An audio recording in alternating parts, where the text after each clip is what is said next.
The first shots of the battle were fired by EDF Dreadnought Stalingrad, its massive railguns hurling projectiles at near-light speed toward the lead Veldar vessels. Elena watched from the command center as the tungsten slugs streaked across space, their trajectories calculated to intercept the alien ships while they were still emerging from the gate's chaotic energies. Impact in 15 seconds, the tactical officer announced.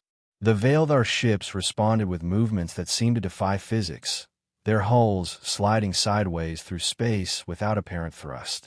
Most of the railgun slugs passed harmlessly through empty space, but 3 found their targets, striking the lead vessels with the force of small nuclear weapons. Damage assessment, Admiral Hayes demanded. Minimal effect on target vessels. Their hull integrity appears unchanged. Elena felt her heart sink. Earth's most powerful weapons were having no measurable impact on the enemy ships. Dr. Kim, what about the modified weapons? EDF Yorktown is in position to test the quantum interference torpedoes, came the reply. Firing now. On the display, Elena could see the experimental weapons streaking toward a Veldar cruiser, their warheads designed to disrupt the exotic energy fields that protected the alien vessels. The torpedoes struck their target in a cascade of blue-white fire that lit up the surrounding space. When the energy discharge faded, the Veldar ship was listing badly, its previously smooth hull showing visible damage. Direct hit, Dr. Kim announced with excitement. The quantum interference is disrupting their shield matrices. How many modified weapons do we have? Admiral Hayes asked. 17 torpedoes across 4 ships, plus the prototype disruptor cannon on the Wellington. Elena did the math quickly. Against a fleet of over 300 enemy vessels, 17 effective weapons wouldn't be enough. But they might create opportunities for conventional forces to exploit. Admiral, came an urgent report from the sensor stations. The Veldar fleet is responding. They're deploying some kind of area effect weapon. The main display shifted to show energy building up across the entire enemy formation, the individual ships beginning to glow with a light that hurt to look at directly. As Elena watched, beams of exotic energy began lancing out from the Veldar vessels, not toward Earth ships, but toward empty space. What are they targeting? She asked. Nothing, Thane replied with growing alarm. They're creating an interference field. Commander, if that field reaches our ships. He didn't need to finish. Elena could see the effect as the energy beams created a web of space-time distortion that expanded outward from the Veldar formation. The first Earth fighters to encounter the field simply stopped, their engines dying as the exotic energies disrupted their power systems. All units, emergency pullback, Admiral Hayes ordered. Do not enter the interference field. But it was too late for many of Earth's defenders. Squadron after squadron of fighters found themselves trapped in the expanding field, their ships powerless and drifting. Elena watched in horror as Veldar vessels moved in to capture the disabled fighters, their crews presumably destined for the same integration process that had claimed previous Earth expeditions. Field expansion rate, Admiral Hayes asked. Accelerating. It'll reach the outer defense platforms in 43 minutes. Elena stared at the tactical display, watching humanity's carefully planned defense being neutralized by technology they couldn't even understand, let alone counter. But as she studied the Veldar formation, she noticed something that sparked an idea. The command ships, she said suddenly. Thane, which vessels are coordinating the area weapon? The 3 largest ships at the center of the formation. They're the fleet command nodes. They control the shared consciousness network for the entire invasion force. Elena turned to Admiral Hayes. What if we could get a strike force through the interference field? Target the command nodes before they can complete the weapon deployment. Ow! Our ships can't function in that field. But the remnant ship can, Elena realized. It's built with modified Veldar technology. It might be able to survive the interference long enough to deliver a decisive strike. Admiral Hayes studied the tactical situation. What would you need? A volunteer crew and enough quantum interference torpedoes to take out the command nodes. If we can disrupt their shared consciousness network, the entire fleet loses coordination, Thane finished. Individual ships would have to operate independently, and most Veldar military personnel have never been trained for autonomous decision-making. Dr. Kim stepped forward. I can modify our remaining torpedoes for maximum effect against the command vessels. But Commander, the remnant ship isn't designed for heavy combat. One direct hit from their weapons. I know the risks, Elena said firmly. But it's our only chance. Admiral Hayes made her decision. Do it. Dr. Kim, how long to prepare the modified torpedoes? 20 minutes. You have 15. Commander Vasquez, select your crew. Elena looked around the command center, knowing she was asking people to volunteer for what was likely a suicide mission. I'll need Mr. Voss as pilot, Dr. Reyes for communication support, and Thane for technical expertise with Veildar systems. I'm going too, Dr. Chen announced quietly. You'll need someone who understands their biological systems if we encounter integrated personnel. Marcus, this is a combat mission. Elena, I've spent 40 years studying xenobiology. If there's a way to reverse the integration process, I need to be there to find it. Admiral Hayes nodded approvingly. What about support? I can give you an escort of modified fighters. No, Elena decided. We go in alone. A single ship has a better chance of reaching the target undetected.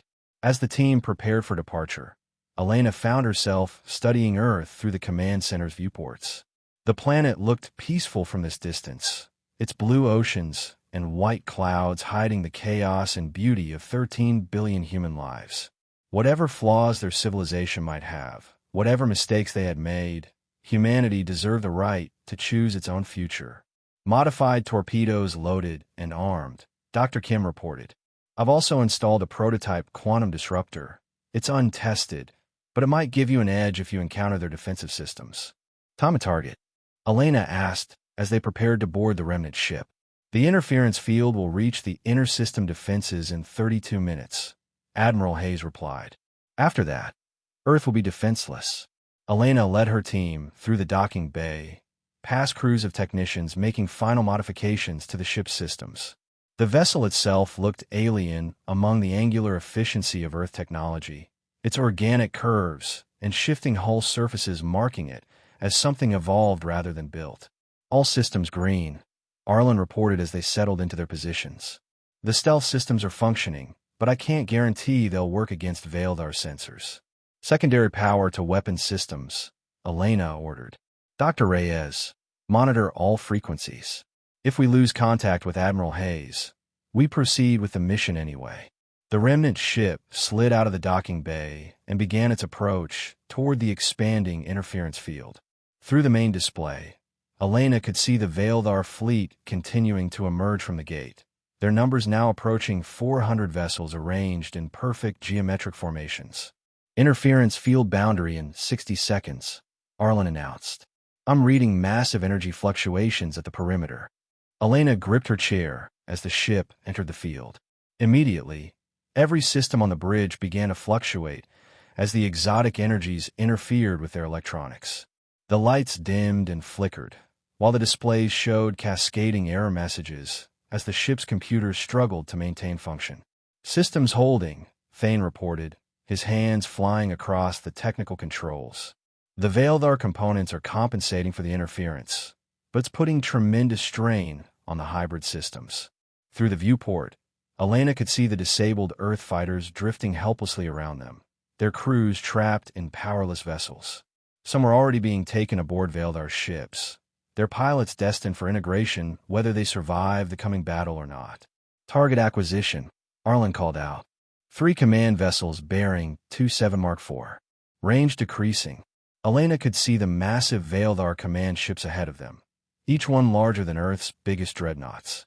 Their hulls pulsed with bioluminescent patterns that suggested living organisms rather than manufactured vessels, while their weapons arrays tracked constantly across space like the eyes of hunting predators. Detection, Elena asked.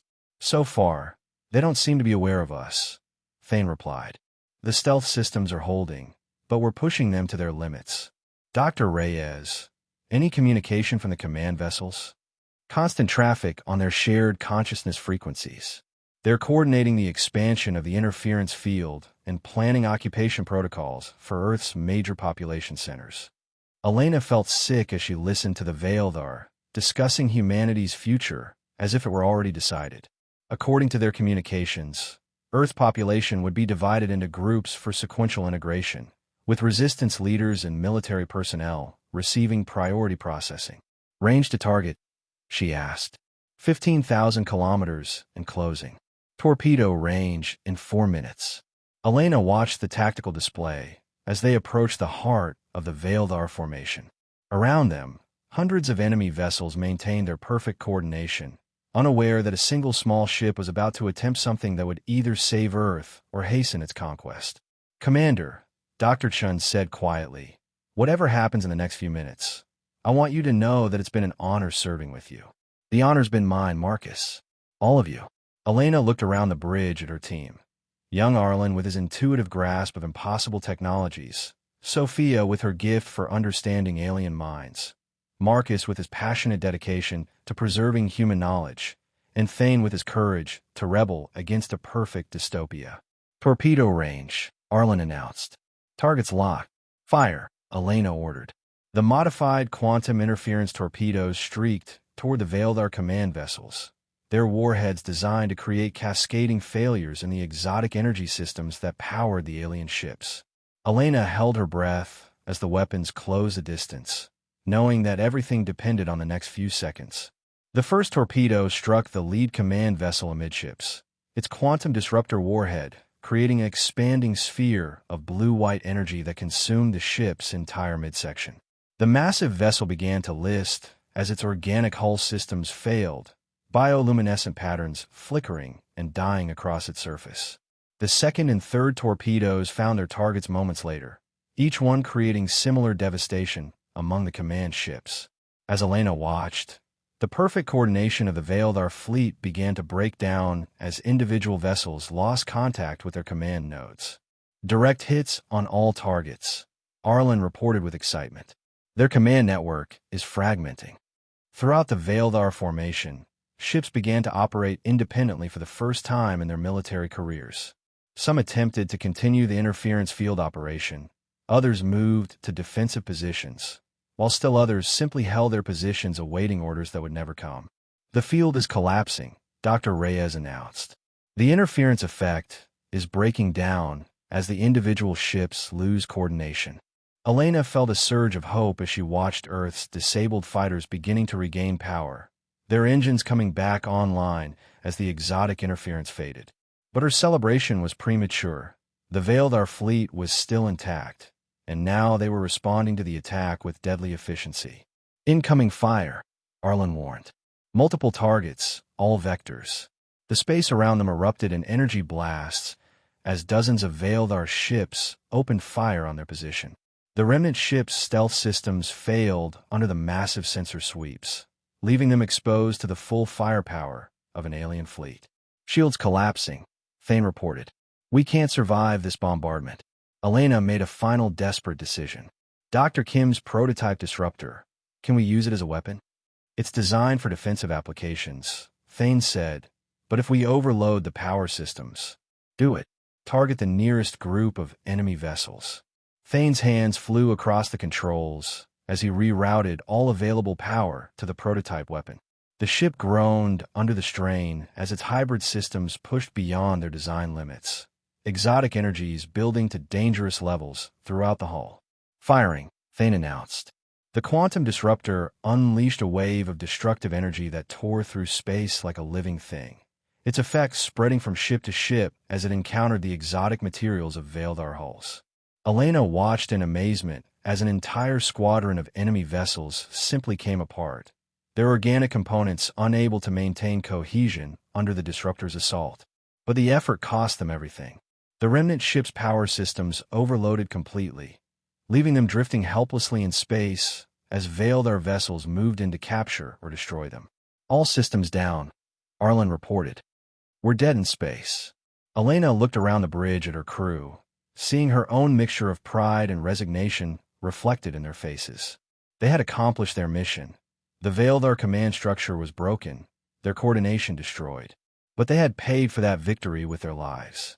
Commander, Dr. Reyes said suddenly, I'm picking up transmissions from the Earth fleet.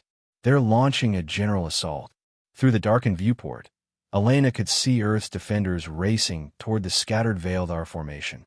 With their command network destroyed and their perfect coordination shattered, The alien ships were vulnerable for the first time since the battle began. EDF dreadnoughts poured fire into individual enemy vessels, while fighter squadrons exploited gaps in their defensive formations. The quantum interference torpedoes, now properly distributed among the human fleet, began taking a devastating toll on ships that could no longer coordinate their defensive responses. "The tide is turning," Elena whispered, hardly daring to believe it. But their own situation remained desperate. A Veldar cruiser was approaching their position, its weapons charging for what would certainly be a killing blow. Elena closed her eyes, hoping that their sacrifice would be enough to save the billions of people they had sworn to protect. The killing blow never came. Instead, Elena heard the distinctive whine of Earth fighter engines as a squadron of modified interceptors swept past their position, their quantum-enhanced weapons tearing into the Veldar cruiser. Within seconds, the alien vessel was drifting debris, its organic hull systems reduced to lifeless matter. "This is Lieutenant Commander Sarah Chun, EDF Fighter Squadron 12, came a voice over the communication system. "Remit vessel, please respond." Elena felt tears of relief streaming down her face as she realized they might actually survive. "Lieutenant Commander Chun, this is Commander Vasquez. We're alive but powerless." "Copy that, Commander. We'll provide escort back to the fleet. Admiral Hayes wants to thank you personally for what you've accomplished." As the Earth fighters formed a protective formation around their drifting ship, Elena watched the battle continuing to rage throughout the Sol system. The Veldar fleet, deprived of coordination and command, was fighting desperately but ineffectively against Earth's aroused defenders. Individual alien ships began to surrender as their crews realized the futility of continued resistance. Others attempted to retreat toward the gate, only to find their escape route blocked by arriving Earth reinforcements. The perfect invasion had become a chaotic rout. 3 months after the Battle of Sol, Elena stood on the observation deck of the newly constructed diplomatic station, watching as the latest group of Veldar refugees settled into their temporary quarters. The defeated remnants of the invasion fleet had been given a choice: return to their home system and face the consequences of their failure, or remain in the Sol system and learn to live as free beings. Nearly 2,000 had chosen to stay. Integration therapy session concluding in Bay 4, announced Dr. Chun over the station's communication system. His voice carried a note of satisfaction that spoke of genuine progress in reversing the psychological modifications that had enslaved the Veldar for millennia. Elena made her way through the station's corridors, past classrooms where former enemy soldiers learned about human concepts like individual rights and democratic governance. The process was slow and often painful. 3,000 years of conditioning couldn't be undone overnight, but the progress was unmistakable. She found Dr. Chun in his laboratory, surrounded by displays showing the neurological patterns of volunteers undergoing the reversal process. His hair had gone completely gray in the months since their return to Earth, but his eyes sparkled with the enthusiasm of a researcher on the verge of revolutionary discoveries. "How are they progressing?" Elena asked. "Remarkably well," Chun replied, gesturing to a series of brain scans. "The integration modifications are more sophisticated than we initially understood, but they're not permanent. With time and proper therapy, we can restore normal human psychological function." "How much time?" "For most subjects, complete reversal takes about a year. But the changes begin immediately. Within days, they start experiencing emotions and thoughts they haven't felt for decades." Elena studied the brain scans, seeing the gradual restoration of neural pathways that had been suppressed by Veldar technology. "What about the ones that don't want to be changed back?" It was a question that had troubled the Sol system's leadership since the end of the battle. Some Veldar refugees genuinely preferred their modified state, finding the restoration of normal human emotions overwhelming and frightening. "We respect their choice," Chun said firmly. "No one is forced to undergo reversal therapy, but we make sure they understand what they're giving up." Elena nodded, appreciating the ethical complexity of their situation. The Veldar had claimed to be saving humanity from its chaotic nature, while Earth insisted on preserving the right to choose that chaos. Now they were faced with individuals who had experienced both states and preferred the artificial perfection of modification. "Commander Vasquez to the diplomatic section," came an announcement over the station's communication system. Priority meeting in Conference Room 1. Elena made her way to the diplomatic section, where she found Admiral Hayes waiting with Thane and several other former Remnant members. The young Vaildar had adapted remarkably well to life in the Sol system, though he still struggled with emotions that had been suppressed for most of his life. "Elena," Admiral Hayes said as she entered, "we've received a transmission from the Vaildar system. The Council wants to negotiate." Elena felt a mix of anticipation and wariness. "What kind of negotiation?" Thane answered, his expression grave. "Complete surrender. The failure of the invasion fleet has triggered a revolution in Vaildar society. Millions of citizens are demanding the reversal of their modifications, and the Council no longer has the authority to maintain order. They're asking for Earth's help," Admiral Hayes continued. "Technical assistance with the reversal process, humanitarian aid for the transition period, and guidance in establishing a new form of government." Elena considered the implications. The Vaildar system was descending into chaos as 3 millennia of artificial stability collapsed overnight. Billions of people were discovering emotions they had never experienced, desires they had never felt, and freedoms they had never imagined. "What's our response?" she asked. "That depends," Admiral Hayes replied. "The Council is also making threats.